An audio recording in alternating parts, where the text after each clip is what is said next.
Hello everyone, back tuning into today's video. Going to have a look at the weather next week, 10 days. In today's video, this takes us into the second half of March. We'll also have a look at the CFS V2 for the next month. That'll take us into the start of April.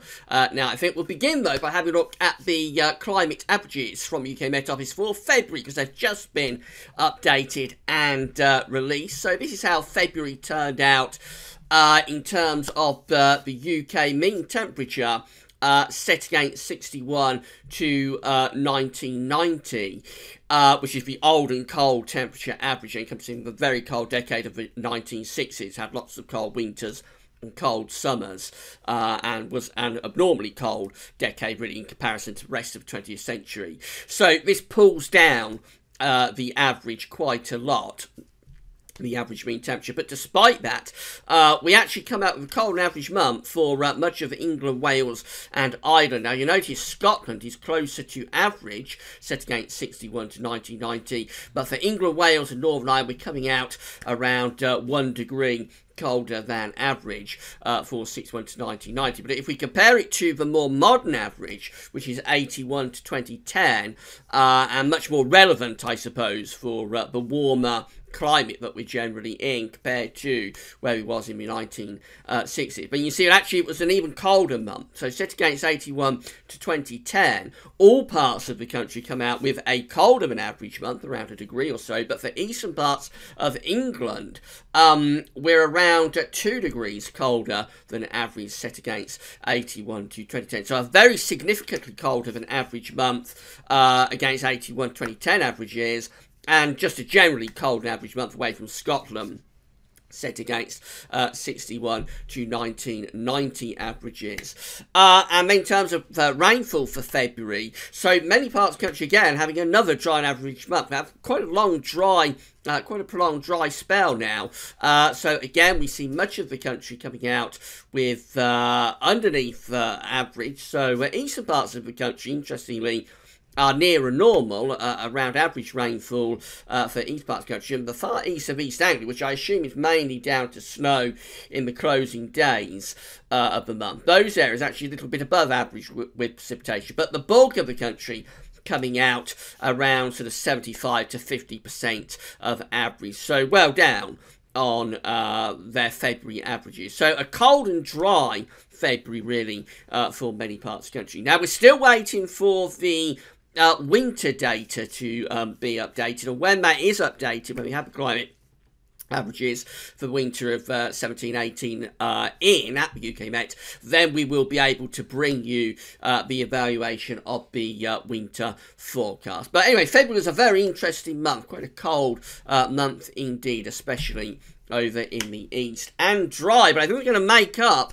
a lot of that dry weather in the coming days, because we are in for a little bit of a deluge. These are the GFS temperature and precipitation ensembles next couple of weeks. The red line here is a 30-year upper air temperature average, and a little bit cooler than average for the rest of this week. Over the weekend it's going to go quite warm, but it will be associated with a lot of rain. So despite the fact the upper air temperatures are going quite warm over the weekend, it's probably not going to feel all that pleasant, because there will be plenty of rain around. And then into next week, it just looks like we stay close to the 30-year temperature average, really. Nothing particularly exciting going on with the temperatures up to the middle part of March. Anyway, I think it's really the rainfall that's the main story. Just look at all these precipitation spikes. This is the ensemble for London, by the way.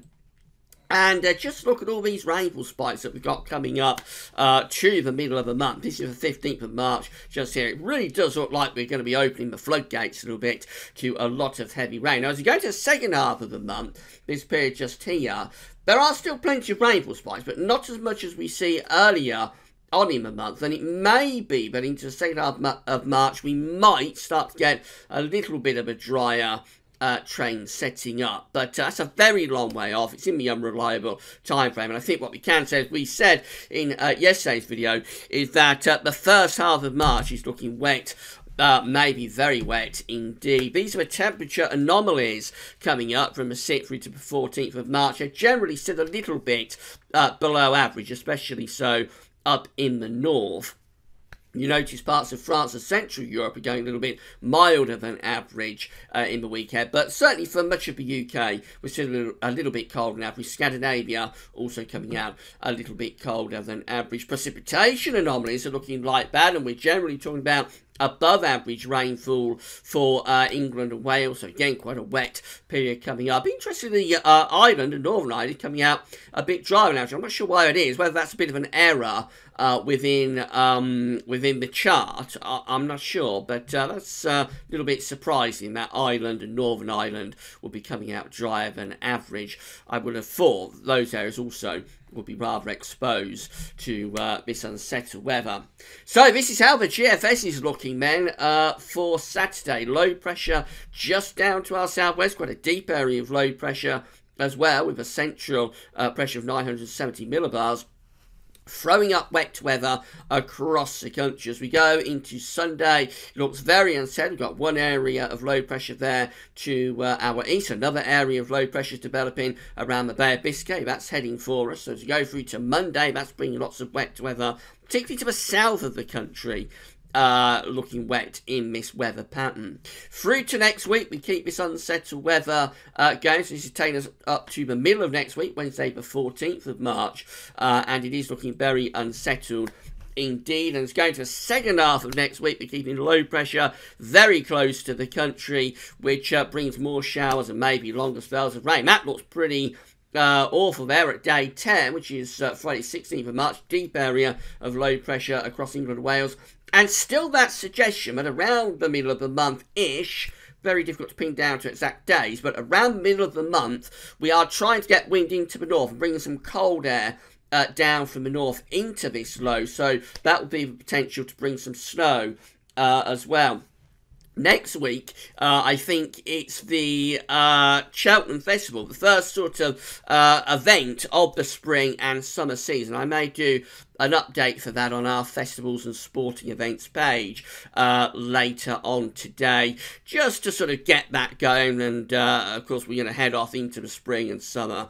And there will be an increasing number of events being, we're going to have to forecast for, being forecast for at Gather events in the weeks and months ahead. So I might do a little update for that later on. But if that's right, if that's how it comes out for Friday 16th of March, I think is the day of the Gold Cup, then that would be pretty nasty. A lot of heavy rain and maybe some snow around as well. As that gets out of the way, wind turns into the north and we pull down a bit of a cold snap there into the second half of March. Turn winds into the north. It's a long way out, but it would be a bit drier, but it would certainly be quite a lot colder as well. So where are we? That's where we are. So this is the ECMWF. Again, we've got low pressure down to our south and southwest on Saturday. Going to be a very unsettled weekend, and these areas of low pressure will be around the country into next week as well, bringing more wet weather to many places. Going to be a really significantly wetter than average first half to March, I would have thought, if these charts are right.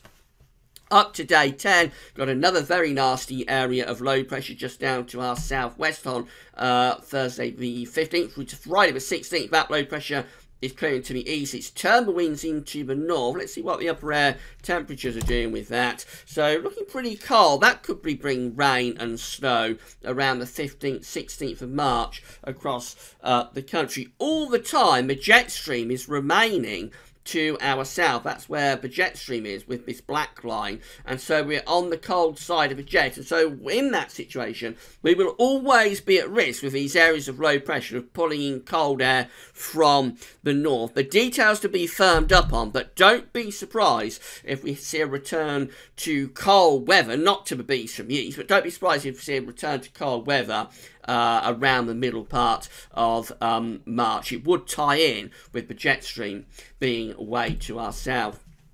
This is a 10-day accumulated precipitation chart from the Weather Outlook based on that GFS one we were just looking at, and we're in for quite a wet 10 days indeed, particularly so across parts of Wales and southwest England, where we're going up to around 100 millimetres of accumulated rainfall over the next 10 days. Not as bad in northern and eastern areas, you'll notice, but generally it's the south and the west that does look like it's in for a very substantially wetter than average period. Let's just have a look at CFS V2 before we go. So these are 500 millibar heights broken down into 10-day periods. The first 10-day period taking us from the 6th through to the 12th of March. The coming week looks really unsettled. Below average heights over to the west of the country. We're on the cool side of the jet stream as well. We do still have the leftover blocking from the beast from the east. That's over towards western side of Greenland and northeastern parts of Canada. That's helping to force the jet stream southwards. So very unsettled and quite cool in the week ahead. We go through to week 2, which takes us from the 13th to the 19th of March. Deep area of low pressure still centering over top of the country. So again, it just looks very, very unsettled there through to the middle part of the month.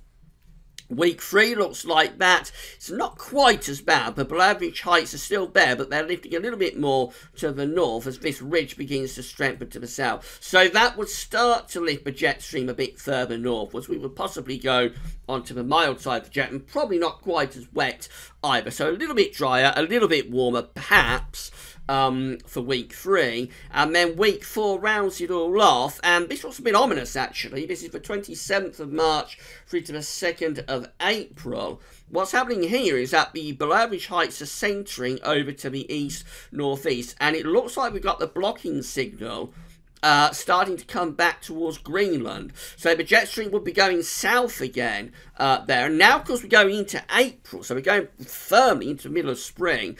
And that could be starting to pull down much colder air from the north again. So even into April, it looks like we're going to be at risk this year of getting some cold weather. Temperature anomalies in the week ahead are coming out cooler to colder than average. In week 2, the 13th, to the 19th of March, that is also coming out cooler than average, so quite a cool sort of first half to March. Week 3 looks a little bit better with the temperatures closer to average.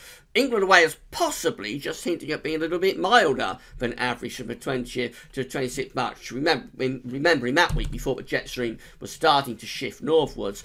And then week 4, however, we go back to colder than average temperatures again from the 27th of March to the 2nd of April. That does look ominous because by April you're hoping, if you're a grower or a farmer, you are hoping that the weather's going to start warming up as you get into April. But that looks like after perhaps a little bit, going a little bit less cold into the second half of March, we might bring the cold air back again as we go into the early part of April. Precipitation finally in the coming week is looking wetter than average, especially focused on England and Wales, as it does for week 2 as well. So a really unsettled couple of weeks coming up. Closer to average for week 3, the 20th to the 26th of March, and then week 4, the signal always weakens for precipitation in these week 3 and 4 weeks, but precipitation there for week 4, 27th of March to the 7th of April, close to average once again. It's possible we will go a bit drier than average as we push that trough over to Scandinavia and start to build the ridge around Greenland again. Possibly it will go colder and drier there into the end of March. So not terribly good signals, really, for March. It's looking like a pretty dismal month, actually. I mean, we're talking about a bit of a delay. Spring, lots of heavy rain coming up. Probably colder interludes as well. And that final week with CFS, as we go to the very end of March, start of April, that looks a little bit ominous too. But in the more, that's all very expected. In the more immediate time frame, which is the next week to 10 days, well, get your waterproofs ready, because we're going to be in for a bit of a washout, I think, with a lot of heavy rain and maybe chance of a cold snap around mid-month, which might produce some more snow for some parts of the country. And I think being the north, being most likely to get snow in this pattern, but by mid-month, we'll totally rule out the chance of bringing some snow even into the south. Right, that's all for now. Thanks for watching.